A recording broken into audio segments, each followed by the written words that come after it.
So, I never thought I'd be the kind of guy to write one of these long posts. But here I am.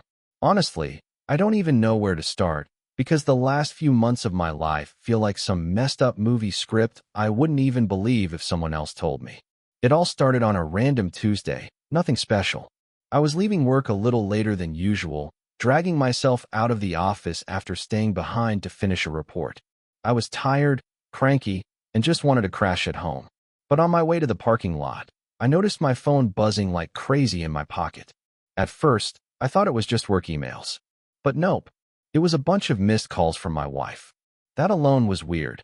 She never blows up my phone unless something's really wrong. I had this sinking feeling in my gut as I called her back. She picked up on the first ring, and her voice was shaky, like she'd been crying but was trying to hide it. She said, "We need to talk. Now." I swear, those words felt like someone had just kicked me in the stomach. I couldn't tell if she was scared, angry, or both, but I knew it wasn't going to be good. My mind went everywhere. Was someone in her family hurt? Did I forget something important? Or was it something worse? I sat in my car for a good minute before driving home, already sweating even though the AC was blasting.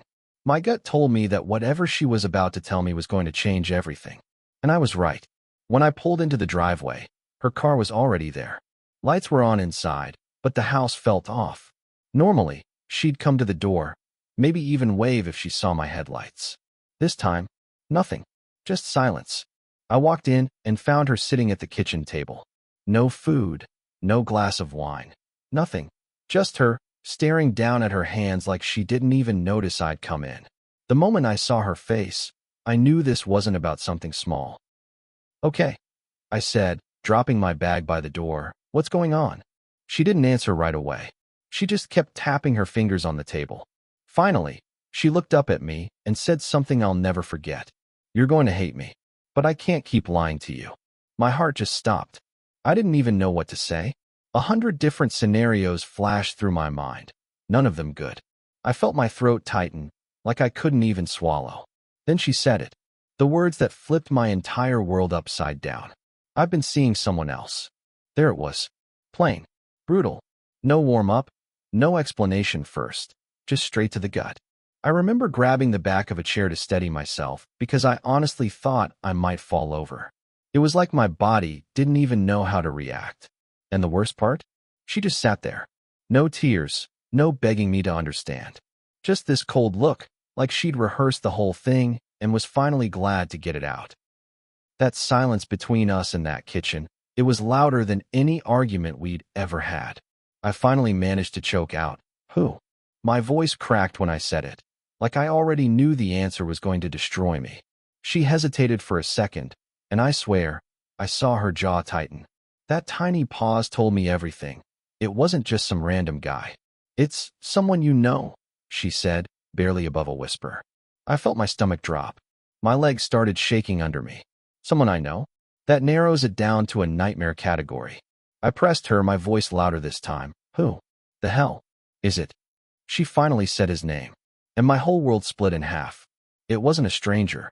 It wasn't some guy from her gym or a coworker I'd never met. No, it was one of my closest friends.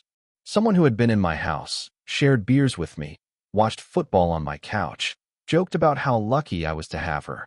I swear, in that moment, my ears started ringing so loud I couldn't even hear her try to explain. My brain was doing that thing where it replays every past moment like a cruel highlight reel. The times he stayed late at our parties, the inside jokes they had, the way she always brushed it off when I mentioned how comfortable they seemed around each other. I thought I was being paranoid back then. Turns out, I was right all along. I didn't yell. I didn't cry. I just stood there, numb, staring at the woman I thought I knew and realizing I didn't know her at all. And the betrayal wasn't just hers. It was his, too. That double hit. It burned worse than anything I'd ever felt in my life. I don't even remember walking out of the kitchen, but suddenly I was in the living room pacing like a caged animal. My hands were shaking so bad I could barely hold my phone, but I knew exactly what I had to do. I called him. He picked up on the second ring, all casual, like nothing was wrong. "Hey man, what's up?" That man nearly sent me over the edge. My voice came out raw, shaky. You need to tell me what the hell you've been doing with my wife. Silence. Dead silence. And in that pause, I got my confirmation. He didn't deny it. Didn't say I was crazy. Didn't even try to cover it up. The first words out of his mouth were, "She told you, huh?" I swear, I could have thrown my phone through the wall right then. Are you kidding me? I yelled. You came into my house. You sat across from me for years pretending to be my friend. And the whole time you were sneaking around with her. He mumbled something about how it just happened and how they didn't mean for it to go this far. That phrase, "it just happened," lit me up inside. Like betrayal was some kind of car accident, not a choice they made over and over again. I don't remember everything I said after that. Honestly, I think I blacked out from the rage. But I do remember slamming the call off and seeing my wife standing in the hallway, tears finally streaming down her face. And you know what? That didn't even move me. Not an ounce of sympathy left in me. I just looked at her and said, "Get out." She stood there frozen when I told her to get out, like she couldn't believe I actually meant it. For a second, I thought she was going to argue, maybe even try to flip it on me somehow. But then she just nodded slowly, grabbed her purse off the counter, and walked out the door without another word. The sound of that door clicking shut was surreal. This was the woman I had built a life with, and just like that, she was gone. I didn't even cry. Not then. I just sat on the couch, staring at the blank TV screen, my chest so tight it felt like I couldn't breathe. I kept waiting to wake up from it all, like I'd had some nightmare after a stressful workday. But the silence in that house told me it was real. I barely slept that night.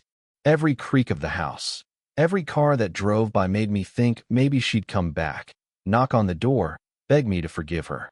But she didn't. The bed was cold, the house was empty, and I was alone with my thoughts. The next morning, my phone was blowing up. Texts from her, texts from him. Long paragraphs full of excuses, apologies, half-truths. I couldn't even bring myself to read them all. I just scrolled long enough to confirm what I already knew. They were both trying to justify the unjustifiable. That's when I made a decision. I wasn't going to deal with this alone. So I called my brother. When he picked up and I told him everything, I finally broke. My voice cracked, the tears came, and I felt this mix of shame and relief wash over me. Shame that I'd been blindsided like this, relief that someone else finally knew. And my brother? He didn't hesitate. He just said, "Pack a bag. Come stay with me for a while. Don't sit in that house by yourself." For the first time since the bomb dropped, I felt like maybe I wasn't completely destroyed. I threw some clothes in a duffel bag, grabbed my laptop for work, and left the house without looking back. Driving to my brother's place, I felt like a ghost. Like I was moving, but not really there. When I showed up at his apartment, he didn't ask questions right away. He just opened the door, saw the look on my face, and pulled me into one of those bone-crushing hugs. That was it. I lost it all over again. We sat on his couch until almost 3 a.m.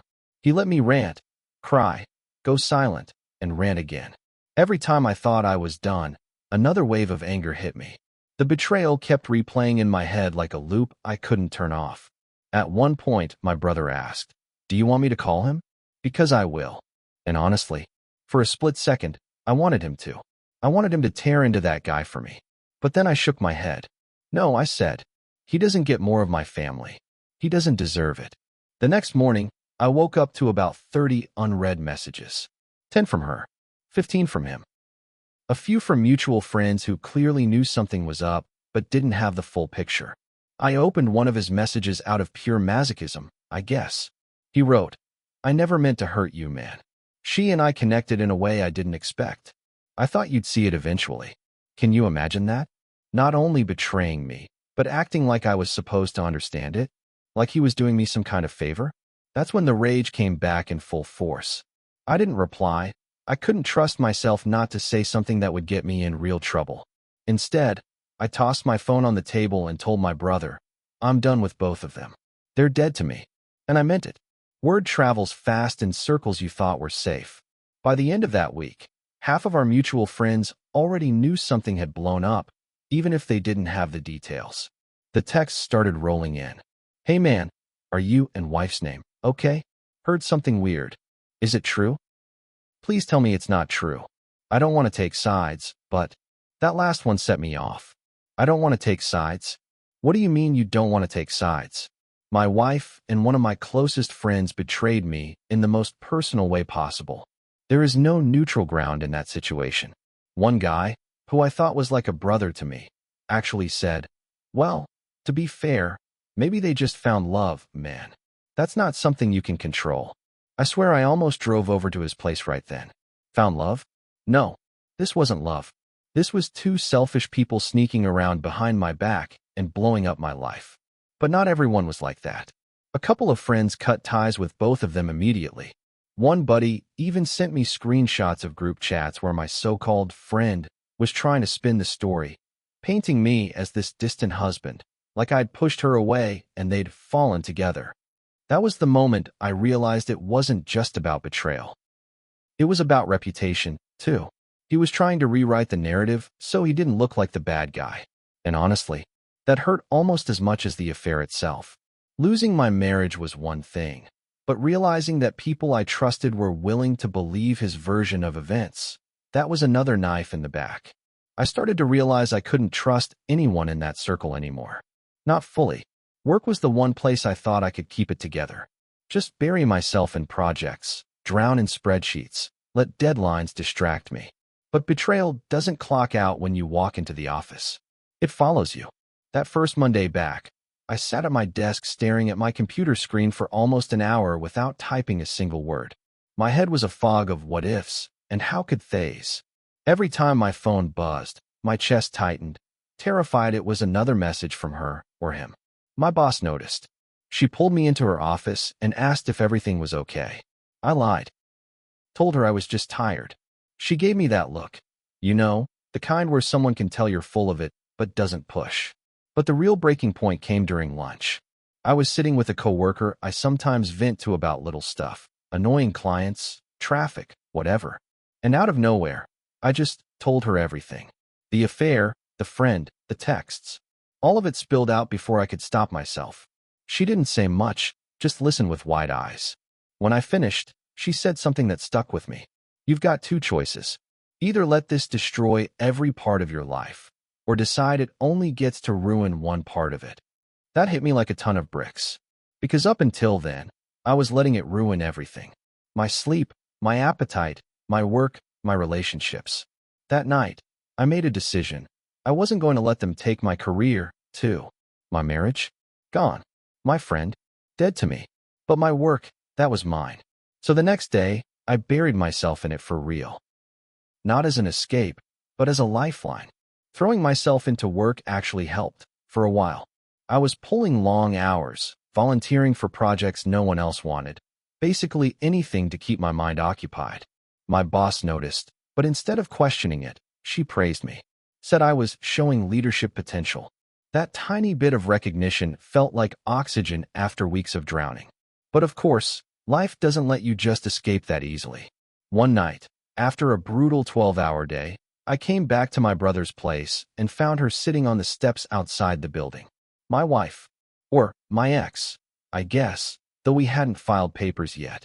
She looked wrecked, messy hair, eyes red from crying, clutching a hoodie I recognized as mine. For a split second, the old part of me wanted to comfort her. But then I remembered why she was there, and that softness turned to steel. "Why are you here?" I asked, keeping my voice flat. She stood up slowly and whispered, "I made a mistake. Please. Can we just talk?" That word, mistake, set me off. Cheating once could maybe be called a mistake. Carrying on an affair with my friend? That's not a mistake. That's a series of choices. I told her as much. You didn't trip and fall into his bed. You knew what you were doing every single time. Her face crumpled, but I didn't care. I felt like I was finally drawing a line. She begged me to let her explain, said she was confused, that she still loved me, and that we could get through this. I just shook my head. We? There's no we anymore. And with that, I walked past her and into the building. My hands were shaking, but I didn't look back. It was the first time I truly felt like I had some control again. I thought shutting the door on her that night would be the end of it, but I underestimated how desperate she could get. Over the next couple of weeks, she kept popping up, texts, calls, even showing up at my office once. Each time, it was the same script. Apologies, tears, promises that she wasn't herself and that we could rebuild. Meanwhile, I was getting radio silence from him, which honestly felt worse. No attempt to face me, no real apology, just whispers through mutual friends that he was giving me space. Space. After you blow up my marriage, you don't get to disappear like a coward. One night, though, he finally broke the silence. He sent me this long, self-pitying message about how lonely he was now because people were choosing sides, and how he never meant for this to happen. And then, this is the part that made me laugh out loud. He had the audacity to write, "I hope someday you can forgive both of us so we can all be friends again." Friends. Again. The sheer delusion of that. I couldn't even get angry. I just blocked his number and threw my phone on the couch. But blocking him didn't block the fallout. Because a couple of our mutual friends weren't just neutral, they started defending him. One guy even said, "Look, he's hurting too. You've got to remember that." That was the moment I realized how betrayal works in layers. It wasn't just them, it was the ripple effect. People I trusted were showing their true colors, and not in a good way. It felt like my whole social circle had cracked in half, and I was standing alone on one side, while they all debated whether or not I deserved their sympathy. That loneliness hit harder than I expected. After a few days of stewing in that mix of anger and disbelief, I finally made a decision. If people couldn't respect the fact that I'd been betrayed, I didn't need them in my life.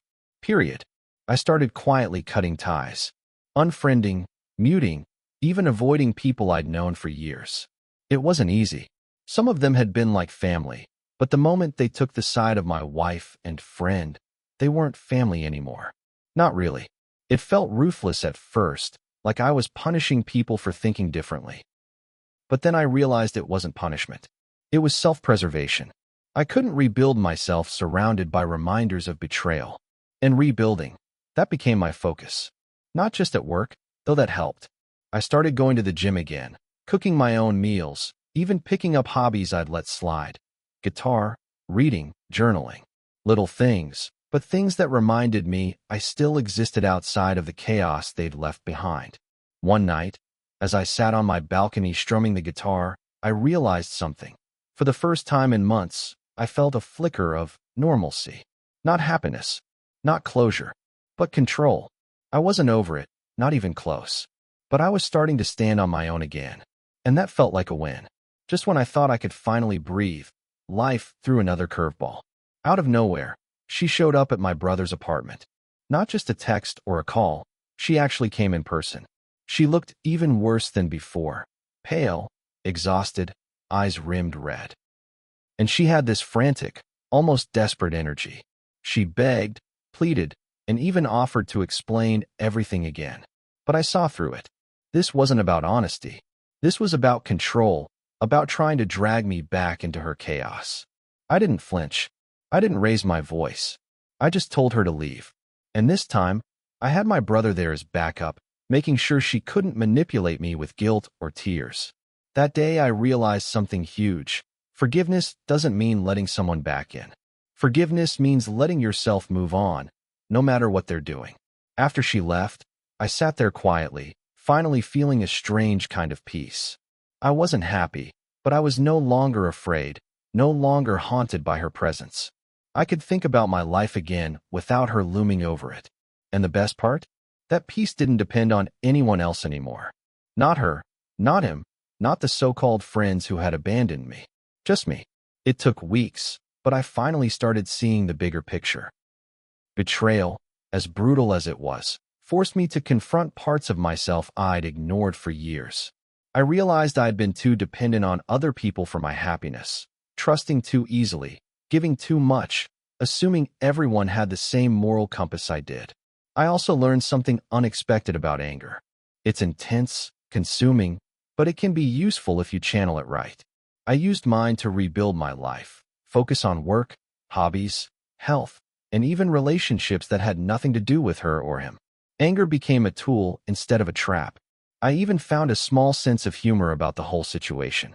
Not about the betrayal itself. That part still stung, but about how absurd life can get. One day I was sitting in a cafe, overheard someone complaining about their crazy ex, And for the first time, I laughed, not bitterly, not sarcastically, but genuinely. It felt like a tiny reclaiming of my soul. By now, I'd cut contact with both of them completely, moved past most of the friends who had betrayed me, and even reconnected with a few who actually mattered. Slowly, I was building a life that wasn't defined by their mistakes or my pain. After months of rebuilding, I finally felt like I could breathe again, and not just survive, but actually live. I started reflecting on everything I'd gone through, trying to extract some sense or lesson from the chaos. The biggest one: betrayal hurts like hell, but it also exposes the parts of your life that weren't really yours. The trust you gave too easily, the people you let in without boundaries, the way you allowed your happiness to depend entirely on others. Once you see that, you can start putting yourself first without guilt. I also realized that revenge or confrontation doesn't heal anything. Blocking her, blocking him, cutting off toxic friends, it wasn't about punishing them. It was about protecting myself. And once I embraced that, life got easier.